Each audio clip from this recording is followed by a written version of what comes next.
Some interesting messages there. You know, that things are starting to come together now. I kind of see the network, huh? Yeah.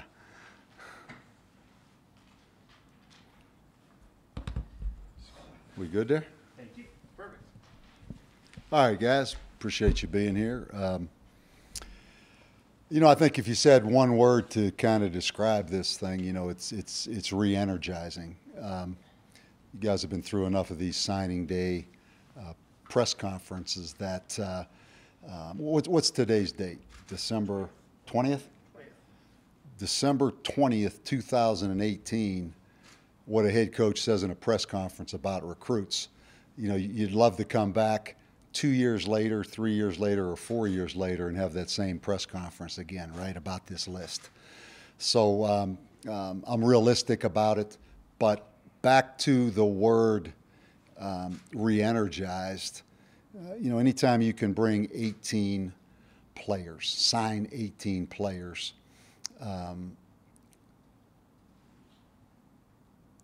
bringing the parents in, going in the homes of the parents, you see what you have. Sometimes, particularly when you're coming off the season like we came off of, or back-to-back seasons like we did, you kind of think about a lot of the conversations about what you don't have. Bringing these players and these families in here over the last 3 weeks, again, shows you what you do have. Albuquerque's a good visit. It's a good visit to come in here and get to see our facilities, be around our coaches, be around our players. I really appreciate our players reaching out. Particularly this last weekend when finals were over, players stuck around to help with recruiting. People on campus that helped us, certainly people in the hospitality industry here at hotels and restaurants and things like that. But again, it does give you an opportunity to reflect on what we have here.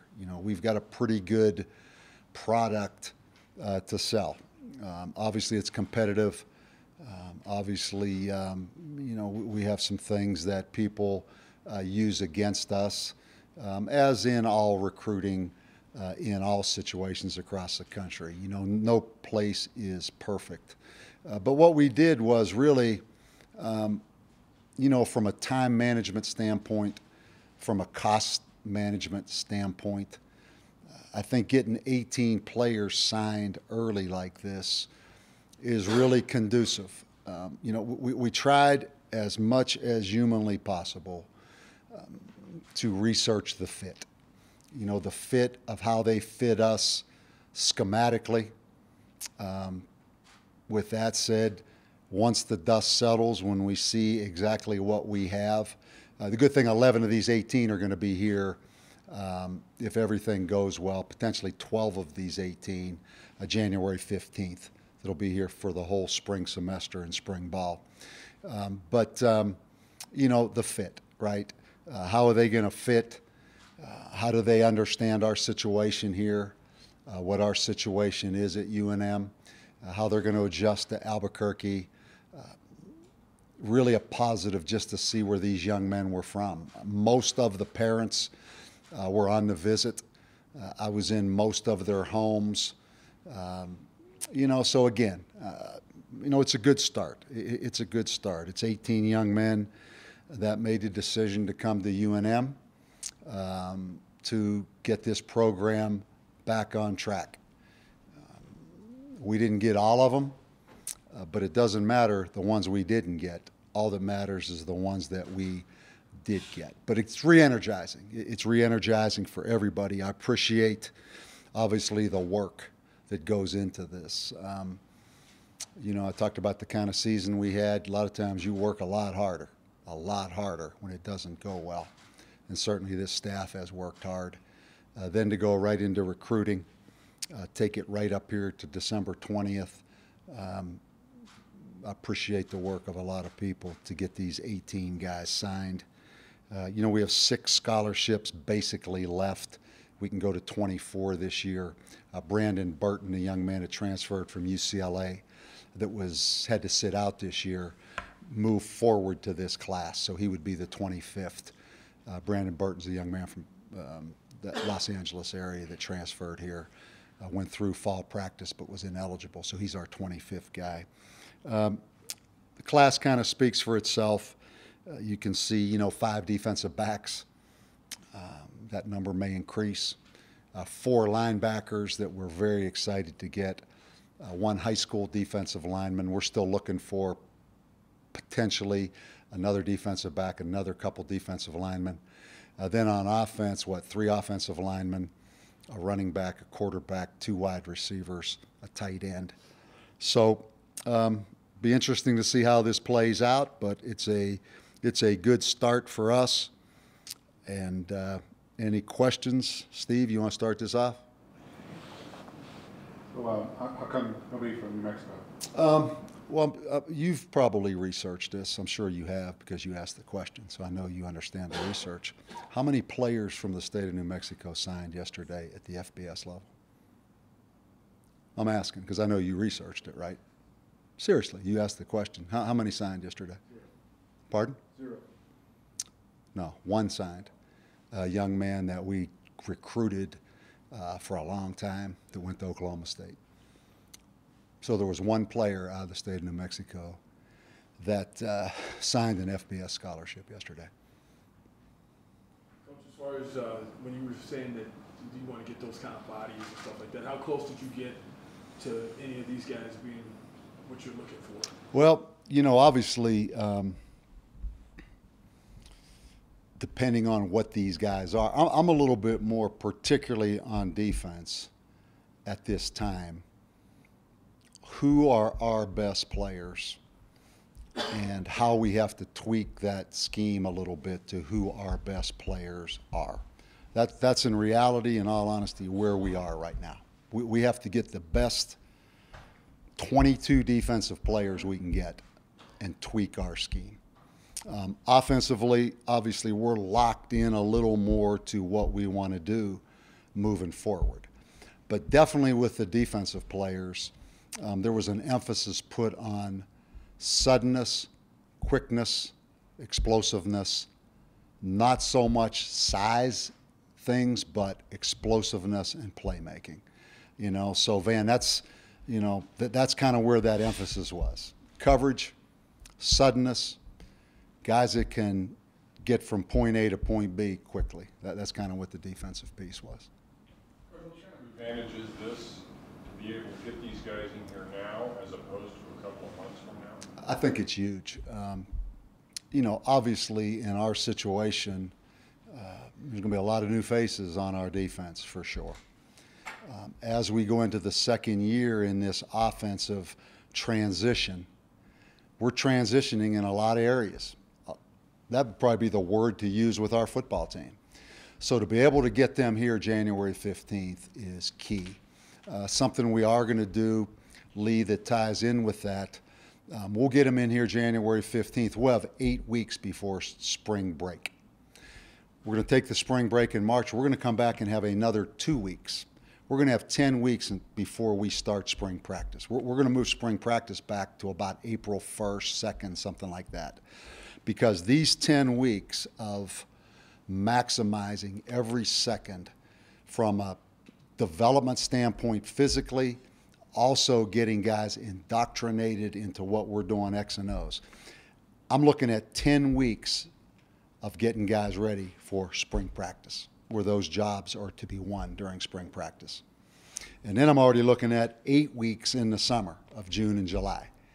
So I'm looking at 18 weeks of training, development, and 1 week of spring practice before we come back here August 1st for fall camp. So getting them in here in January was absolutely critical for us. Coach, is Rico Hanna one of those guys who could probably just jump in and go? Rico was a guy we targeted early. Weren't sure we would have a chance to get him, quite honestly. Came and made the visit. His mom actually was born, raised in Alabama. His mom lives in Georgia now. Rico's a guy we've targeted for a while and fought it out to the end. Definitely a guy that you see on tape and the type of person he is that you would think could come in here and help this football team early. So, again, he'll be a guy that he'll be here early, and it'll be exciting to see, Van. Hey, Coach, I noticed.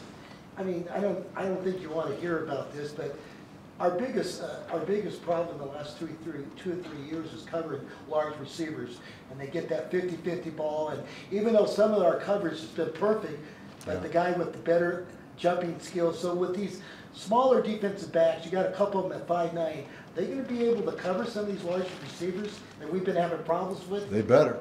They better. You know, I think North Texas had a couple problems out here Saturday too. So, you know, we're probably not the only one. And as you know, some of those guys that are 6'2", they may be going somewhere else right now if you look around some of these deals. So, but I think really what we try to do with defensive backs, you know, we've been through the thing of length. You know, in our conference, we're not going to get necessarily the tallest guy that is the fastest guy.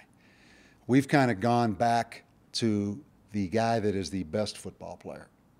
And if we have to give a little bit in height, we're going to give a little bit in height to get the best football player we can get. You know, certain guys at certain positions, as you know, are at a premium around this country. Do I wish the 5'9" guy was 6'2"? Absolutely. But the 5'9" guy that is the best football player, you know, I think sometimes, you know, you chase that prototype a little bit and keep waiting on the productivity of that kid to grow into that prototype. Where what we've kind of seen is like with the D'Angelo Ross that came in here that was undersized, lined up and started every down for us the last 2 years and was pretty productive. You know, there's some things that, yeah, you wish he was taller. That's our world. And really what we tried to do was get back to the guys that we thought absolutely fit from the standpoint of competitiveness, loving the game, coachability, you know, back to the most productive guys, you know, to be quite honest. So do I wish some guys were 6'2"? I do. But if some of these guys were 6'2", I probably wouldn't be standing up here talking about right now. Somebody else would be talking about them somewhere else. Rich, you went and got a quarterback out of Butte. Yeah. What did you like about him? Well, you know, his dad played quarterback for Joe Tiller at Wyoming. So other than that, you know, no, I'm just joking. His dad's a great guy. You know, he comes from the same junior college as Aaron Rodgers. His brother is a quarterback now, graduating from high school, that's probably going to go to Butte, but his younger brother's being recruited. What I like about Brant Hughes is he's kind of an unflappable guy. You know, he's very solid, very divisive, or excuse me, very exact in his decision making. He's got a good arm. He's a smooth, confident guy. He's a smooth, confident guy that can really throw it. You know, so we liked him. You know, Apollo Wright actually saw him practice last spring up there. Apollo fell in love with him. We've stayed on him the whole time. He's a guy that we evaluated early and really liked. And, you know, Jordan Cress's receiver is coming here as well, who we think is really a good football player. You know, some people came in on him late. We were fortunate that we had built a really good relationship with both of those young men. You know, to have another quarterback coming in here that is a little bit different than the three we have, in that he may not quite be the runner. He can run. He's a big, strong guy, but he's a little more sit in that pocket and throw it maybe than the three we have. So it's going to be interesting. You know, we've got 4 scholarship quarterbacks. That job is open. Trey Hall, who had the advantage of being on the varsity end every week of practice last year because he was one step away from having to go in and play, that has to help him. You know, he's not coming off the scout squad. And all those guys now are and somewhat veteran guys that the competition should be on from the first day, because they've all been coached. You know, they all have an idea what it is. So it'll be interesting to see, because the job is wide open. You guys know that. So you don't have a favorite or somebody who's ahead of anybody else? You know, Tavaka Toyota, he's been cleared for spring. You know, he's full go, full speed ahead. But he hadn't played that much. You know, he hasn't played that much. And he's probably teased us like he's teased himself with showing flashes, showing signs of somebody we think can really be good. You've heard me talk about him. You've probably seen some flashes of things. But he hadn't played. He hadn't played much. So, you know, I don't. I truly think it's wide open going in. And it'll be interesting to see. It really will. What made you take Rocky with 1 year experience? Could you kind of explain this about that? Yeah, he's an interesting guy. You know, he was highly recruited, not recruited, highly recruited, and really came down here and kind of fell in love with it. Built a good relationship with Saga, our offensive line coach, but with all of our coaches. He's a talent. He's a talent. You know, he's one of the biggest guys I've seen that has the kind of mobility he has. And he loves football. He loves football. You know, he could have stayed in that world that he was in and made a lot of money. A lot of money. He was making a lot of money. But football is his dream and football is his passion. He's a unique guy. You know, he's married, has a little daughter, unique personality, and a unique talent. Unique talent. I'll be curious how that plays out. He's a giant now. Coach, you got this running back that's 5'6", 164 pounds for New Orleans. He must be pretty quick. He is. And one thing we do, these heights and weights, I've often questioned a little bit, just to give you guys how this recruiting goes. You know, when you bring kids in, you height and weight them. And we do it almost ridiculously to the letter of the law, like the NFL does it when they do it at the combines.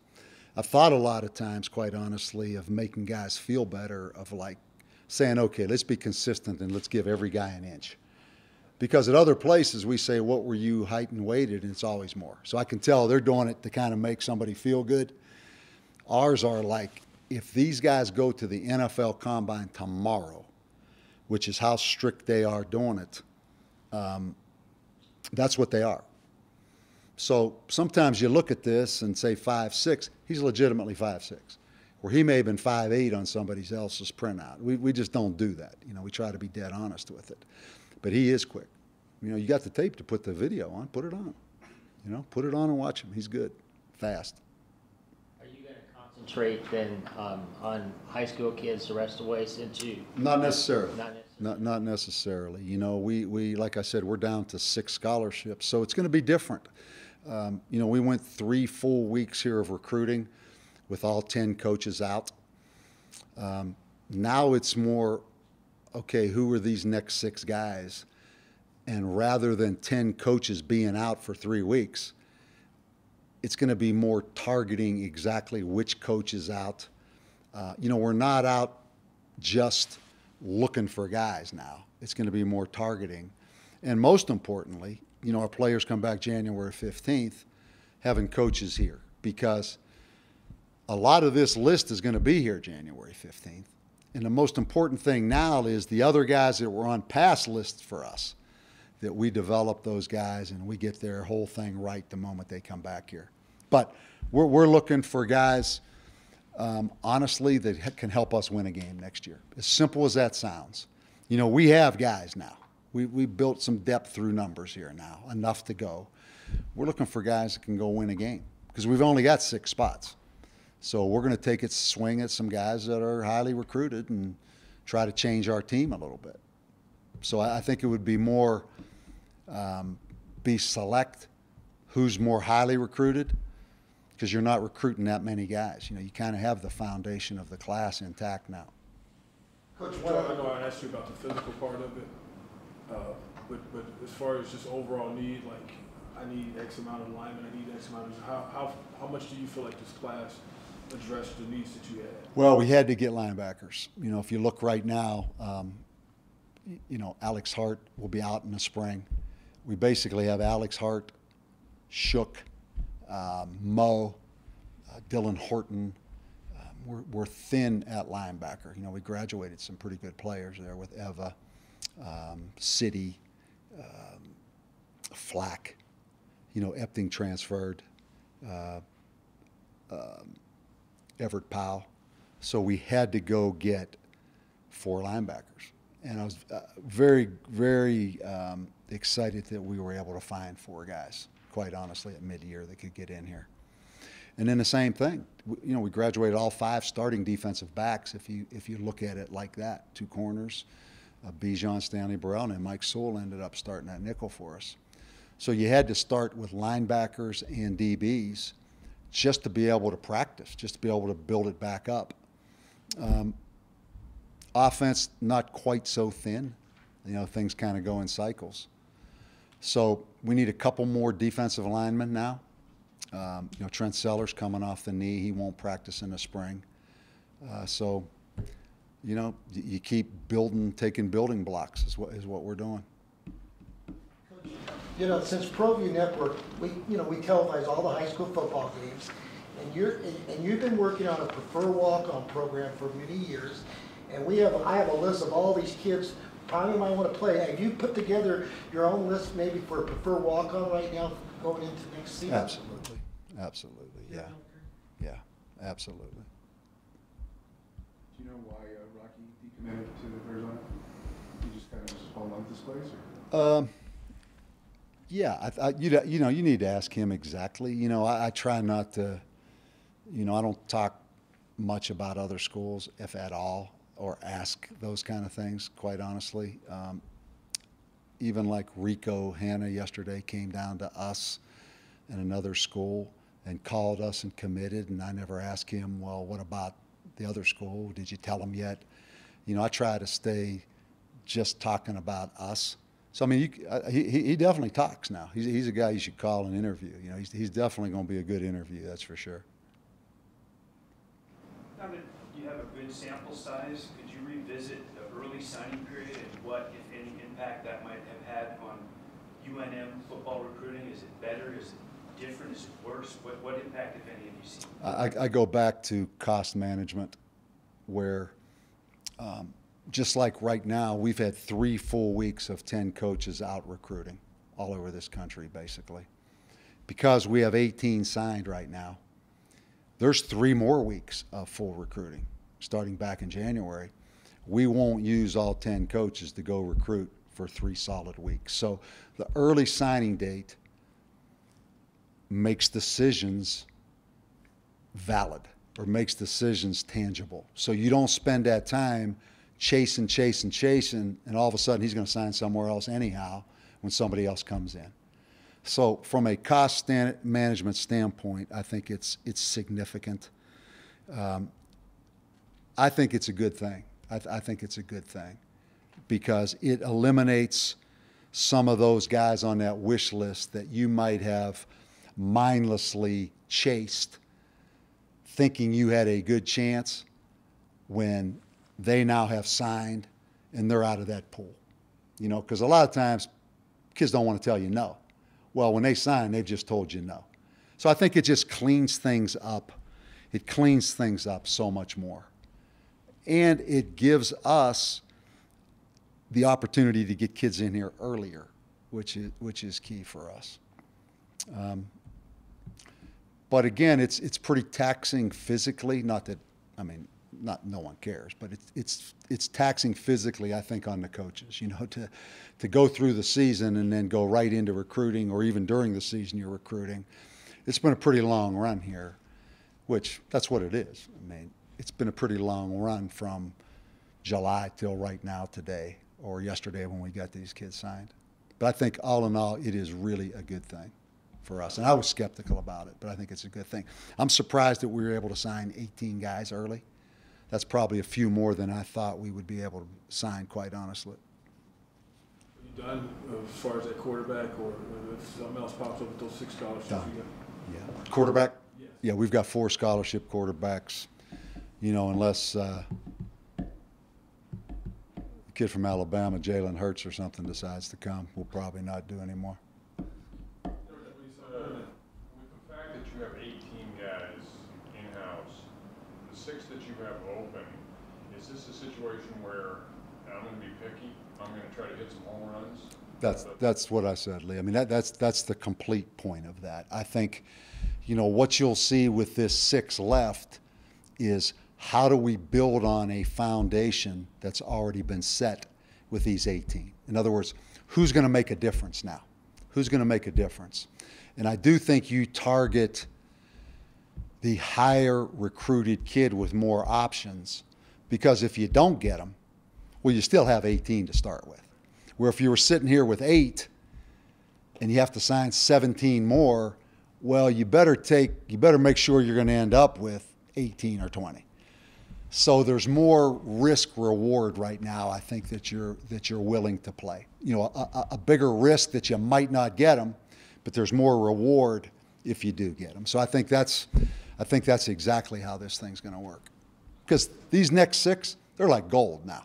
They're like gold. But you hope that one of those spots will impact your team in the fall. That's why I hate to say, okay, it's just going to be a high school guy for the next 6. It's going to be whoever we think can move the needle for us now with these 6. Coach, is there a running back in the mix maybe in one of those 6? You know, I don't think, unless there'd be more of a receiver in that mix than a running back for us. I mean, the running back position, I just tell you, with Bryson Carroll now having a chance to be a full-time running back, he's an exciting guy. Amari Davis, who just, again, I mean, he was out the last 4 games of the year. Day Vigilant, who finally got healthy. Contrell Moran, who we redshirted all last year, had the knee in the summer. Contrell was a highly recruited kid. You know, L.O. Johnson, the kid from Wisconsin, who was pretty highly recruited. We've got enough guys there that intrigue us. And hopefully one of those guys can step up and just be a guy that can ring the bell for you, you know. Right now, no, we don't have one. But there's enough guys there that hopefully one of those guys can step up and be that guy. So the only way I'd take a running back is if I absolutely knew he was going to be better than we had in that group. You know, so you never say never. You never say never, but I think we need a receiver probably more than we need a running back if we're just looking at that side of the ball. Anything else, guys? You kind of described it as re-energizing. Did you go about this recruiting any differently as far as motivation? I mean, did you feel more re-energized yourself? No, I think you always do. You know, we attack this thing. I mean, we've attacked every phase of this. Was there anything different from years past, you think? The way you went about it? I don't think so. I don't think so. Probably, I mean, it's always been personal. But again, you know, because of how it's gone the last couple years here, you know, it's even more personal. I mean, it's more personal. I mean, there is a narrowness and a singleness of focus of trying to get this thing right. And that trickles from me all the way down. You know, because nobody likes the taste in our mouth right now. And now's when you solve that. You know, all of a sudden when it's next September 1st, it's almost too late to solve it. Now's when you solve those things. So we're attacking every day like it is next September 1st, you know, honestly. Last one, Robert.